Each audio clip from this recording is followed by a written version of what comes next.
Another one. Another one. Ay, Stefano. Stefano Basics, ano po ito? Made in Italy, di ba? Made in Italy. Yan, sinasabi ko sa inyo. Italy tayo, Europe, tsaka US tayo, mga madam. Ang ganda. This is large to XL po.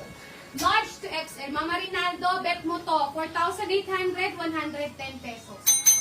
4,800, 110 pesos. Napakaganda, Stefano Basics ang tatak nito, mga madam.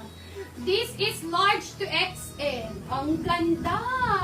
Mine. Jackpot, 110 pesos.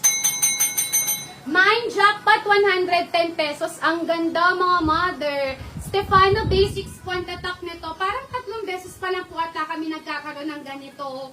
Nung sinabi namin na Europe tsaka yung US ang stocks namin. Ang ganda. Mine jackpot. 110 pesos. This is large to XL. Super ganda. From 4,800 ha, sa mga minors namin dyan. From 4,800, this is 110 pesos only. Made in Europe to, mga mother. Kaya namin sinasabing Europe kasi minsan lang po tayo magkaroon ng mga ganitong stocks. Okay, minsan lang. Ganyan siya kaganda. Large to XL. Ang ganda yun siya. Stefano Basics talaga yan, mga mother, ha? Large to XL. No details, no mine. Ang first item kailangan bayaran. Ito po muna, mga madam. Unisex po ito. H&M po ito na bagong-bago unisex po. As in unisex na H&M. Bago po, ha? Bagong-bago.